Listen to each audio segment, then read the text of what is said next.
I am going to describe in this segment a number of additional techniques for helping you to get more out of your use of time. So, how can we attempt to get more use out of our time? Well, the first technique is to use to-do lists every day. This is one tool that almost all time management trainers and writers include in their lists of actions that are critical to perform. For most people, their lives are so busy that it's easy to forget important deadlines, assignments, meetings, and required tasks. The only solution to this problem is to make a list every day, either at the end of each day or at the beginning of every day, of the responsibilities and tasks that you need to accomplish. Then prioritize those tasks and responsibilities. Do the important things first. Some of your responsibilities will involve tasks such as family activities, for example, taking your children to after-school activities. And some may be last-minute requests by your boss for a report or a meeting. It is your own already established priorities that determine what gets done and how much time you devote to each responsibility. If activities seem to require too much time, and thus you put them off, since you don't have that much time right now, then divide those large activities into small pieces that don't require such large pieces of time. Do little tasks, such as getting a necessary file or report, or scheduling a meeting, or talking with a colleague who can provide necessary assistance, and so on. Alan Lakin, one of the early gurus of time management training, calls this using the Swiss cheese technique. That is, cut small, manageable holes in your large, overwhelming tasks, and you will find that the whole task will get accomplished. Next, minimize your use of paper. Some authors suggest the following strategy. After sorting, handle each piece of paper only once. Take care of it right now, and then file it. You can waste a lot of time sorting and resorting piles of memos, letters, reports, requests for action, and so on, looking for items to work on, or looking for those items that someone else has requested that you take care of right now. In addition, you can reduce your handling of paper by making sure everything is filed quickly and accurately in a filing system that is easy to use and from which it is easy to retrieve items that are needed later.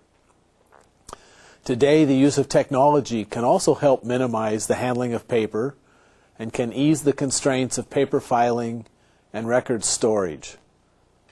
The more paperwork that can be done electronically, the more efficient your use of time can be. And typically, retrieving or finding information through your computer, either on your local system or on the web, will be both more efficient and more effective. The use of email for correspondence and for transferring reports and files can also reduce the time used and the amount of paper handled. Prepare memos, letters, and other correspondence once and hit the send button. Then let the computer handle the filing of copies and return correspondence. Save extra professional reading, magazines and journals, books, background reports, etc., for those periods of time when you are kept waiting. For example, waiting to see a doctor, or waiting to see a colleague or customer, when you're in their offices with an appointment, or when commuting by train or subway or bus to and from work, or even when on lengthy business trips. Or set aside special time for this sort of background, developmental, or recreational reading, such as in the evening or when on holiday. Manage yourself and plan your work activity. This is increasingly hard to do in a chaotic world. Here too, it is important to decide what is most important to you. What are your personal and professional goals and objectives? How do you wish to balance your work and career with your family, your clan, your country, even global concerns? To gain benefit from this requirement, you need to learn how to organize yourself and your work. Your workspace, your desk or table, etc., should be used only for the work you need to accomplish, not used as a storage area, or a file cabinet, or a mailbox, or a pharmacy, or cafeteria. There should be specific areas set aside for these functions, somewhere else. Reserve your desk space for the project on which you are currently working.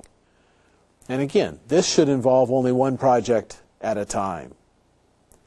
Your filing system for projects, correspondence, mail, email, your reading, your reports, needs to be developed to make filing and retrieval by you or your assistants as easy as possible. Filing needs to be kept up to date so as to minimize time spent on trying to find items that are not yet filed.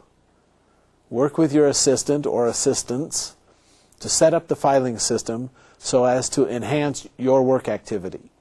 And if, like me, you don't have an assistant, then set up the system yourself so as to enhance your ease of retrieval of items kept in your filing system and keep it current. That is, file papers as quickly as possible. Otherwise, they pile up and then become time wasters as you search through the piles for items you need for future projects and activities. Of course, there are many difficulties in planning and managing our time in our complex and complicated work environments. For one, when developing our schedules, we have to take into account the time that it takes to implement many tasks, particularly when they involve other people or the need to travel, even traveling electronically, to meetings with those people. Many things are unpredictable, such as traffic in big cities, or time to find parking, making all the necessary connections for virtual meetings, etc. Because of these sorts of problems, it is difficult to budget your time exactly.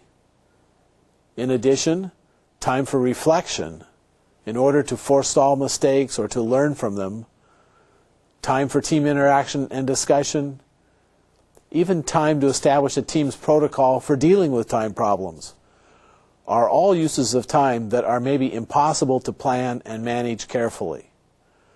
This reinforces how important it is to make sure the rest of your time is managed as well as possible and the need to be sensitive to your use of time.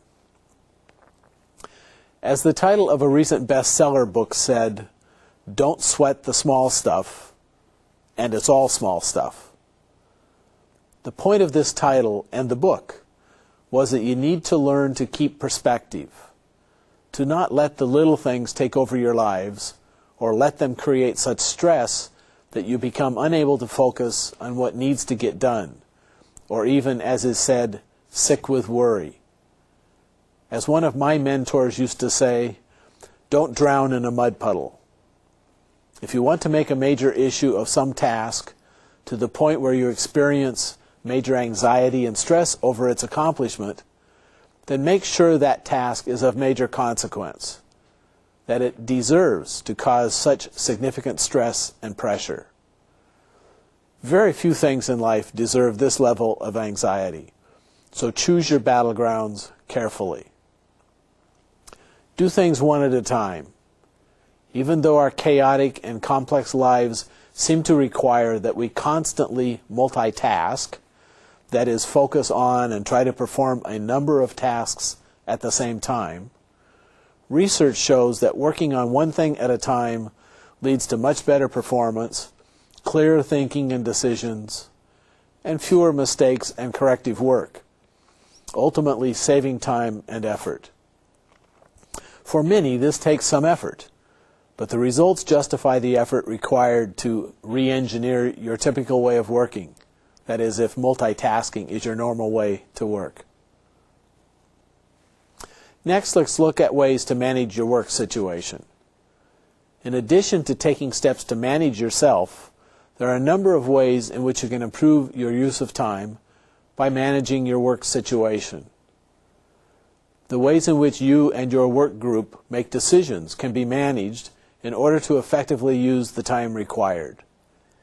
If decisions require buy-in from your team, and such buy-in doesn't come automatically just because you as boss make those decisions, even if your culture expects people to accept their boss's decisions just because they are the boss, then the time required for execution of the decisions can well be shortened by taking the necessary time in order to develop consensus or agreement.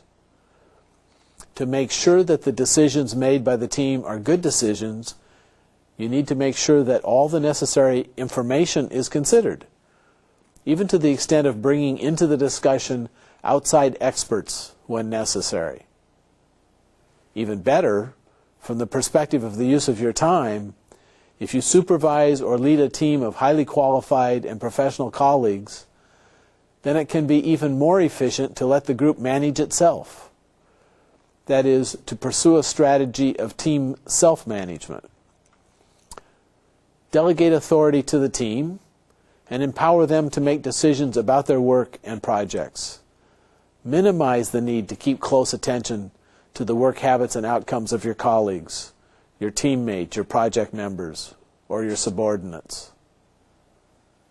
Obviously, the most important consideration in most managers' work situations is the people they work with.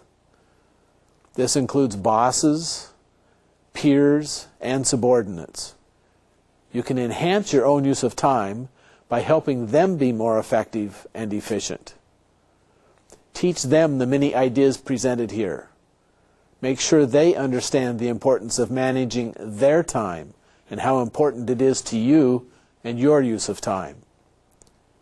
In addition, pay special attention to the particular situation of your secretary or administrative assistant. Help him or her to be effective by making sure they know your expectations and priorities. And expect them, of course, to place their highest priority on your highest priorities. And help them to understand how to help you use your time most effectively.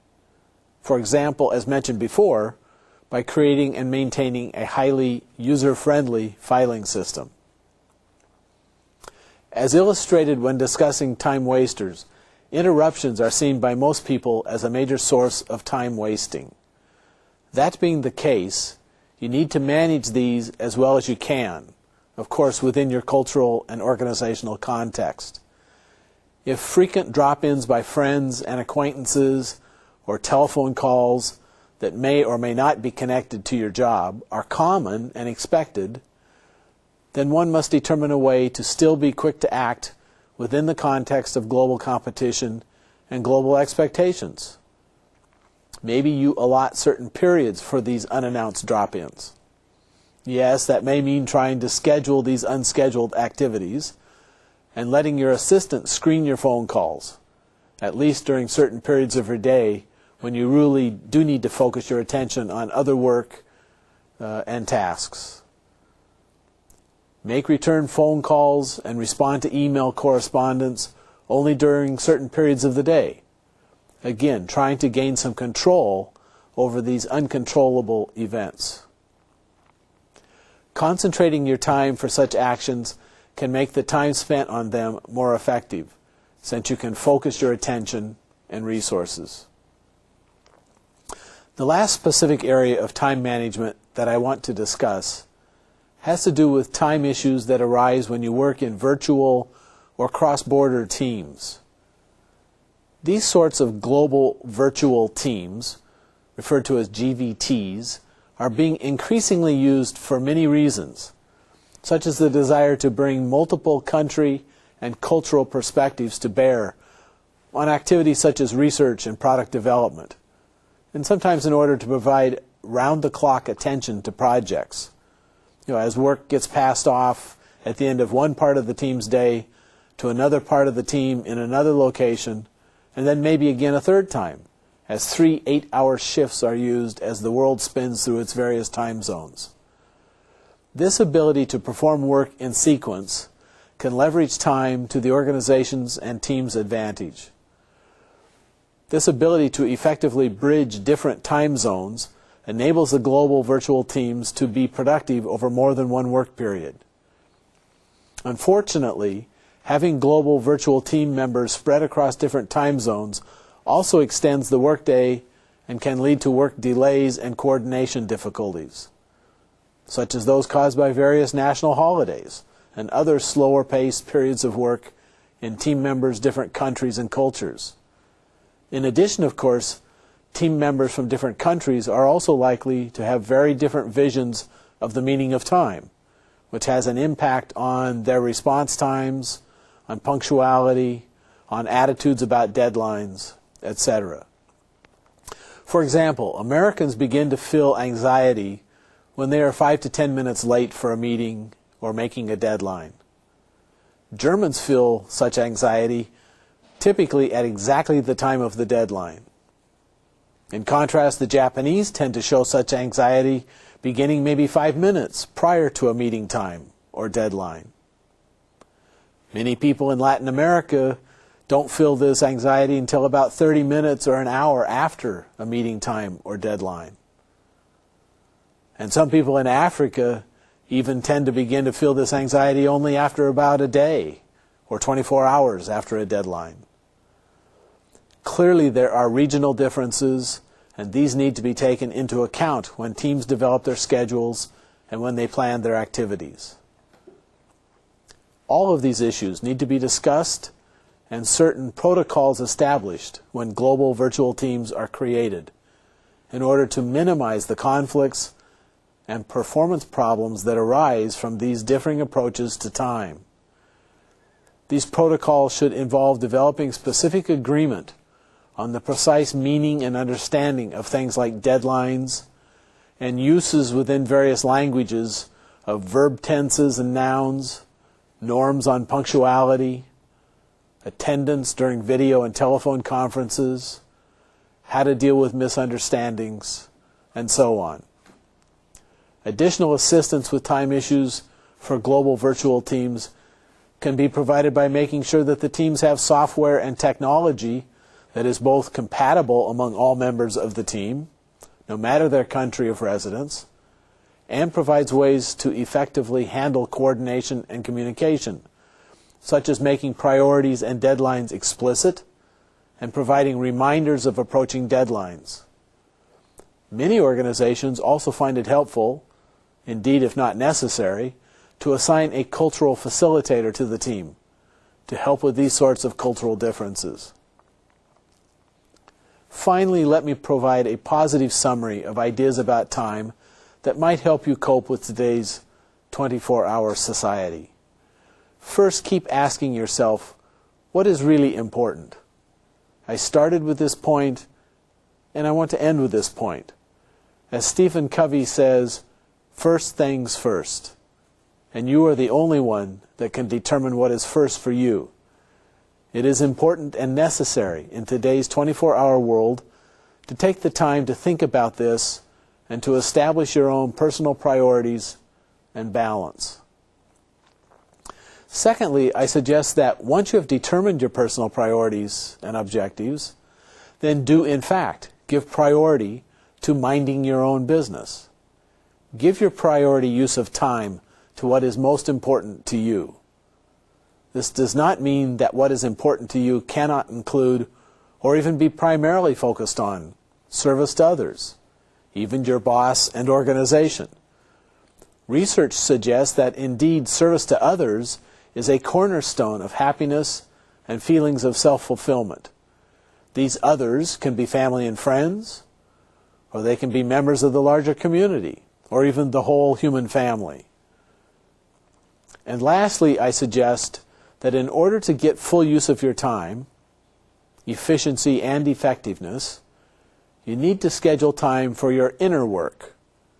That is, you must take the time to ensure your own physical, mental, and emotional health. In the end, this may be the most important thing you can do to thrive in today's 24-hour society and complex and chaotic global village. Thank you for your attention. I hope it was time well spent. We will now continue with the second question and answer session. Let me begin with a question. You were talking about our inner needs, inner time. How do we balance our personal needs and professional needs? Yeah, this may be one of the really difficult issues in this 24-hour society, but probably the most important issue. Different cultures have different ways to deal with this issue, whether it's prayer or meditation or just quiet time. But I think we all need to spend time on reflecting both on our work lives and what is important and how we're spending our time, and reflecting on how we are dealing with that in terms of our own life balance, if you will. As I indicated on the first question, learning how to have fun in this world is difficult, and it requires some of that time devoted to ourselves. So we have to set aside time. Have to set aside time that we don't have any of. That's right. To spend on ourselves. Okay. And in terms of delegating to other folks, in my own experience, sometimes having more staff on your projects is not necessarily a blessing, because you end up spending more time directing them or coaching them rather than them having work for you. So how do you balance that problem? Well, one of the issues with any teamwork is to spend time thinking about who is important to have on that team. We often put too many people on teams, or just there's a sense that we've got to have all kinds of skill sets, and maybe that's not necessary. Even some things can be done by one or two people. We don't need a committee or a task force. Leave it with fewer people, because you're exactly right.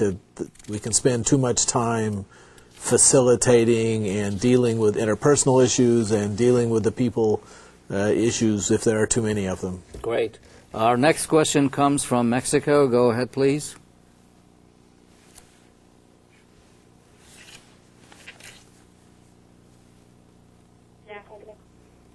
Hablamos de la Universidad Tecnológica de Tecámac. Nuestra pregunta sería, ¿cuál es el impacto? What is the cultural impact of the concept of time? Now that this value is so important in all of the countries, but culturally it is managed differently in different mindsets. Thank you. Yes, as I indicated before, this is the kind of subject we dealt with last year. We don't have, I think, a lot of experience to know how this is going to impact different cultures. The reality is technology and globalization is forcing every culture to deal with time issues in maybe ways that are not comfortable or common within those cultures. I don't have an answer to what is going to happen in cultures that have maybe a softer use of time or sense of time as these time pressures are placed on them, other than to say maybe we still, and I feel uncomfortable saying it coming from a culture where time has a different, where we talk a lot about spending time and using time, but the reality is I think maybe everybody in the world is going to have to spend more attention on their use of time. Great. Thank you. Next question comes from Puebla, Mexico. Go ahead, please.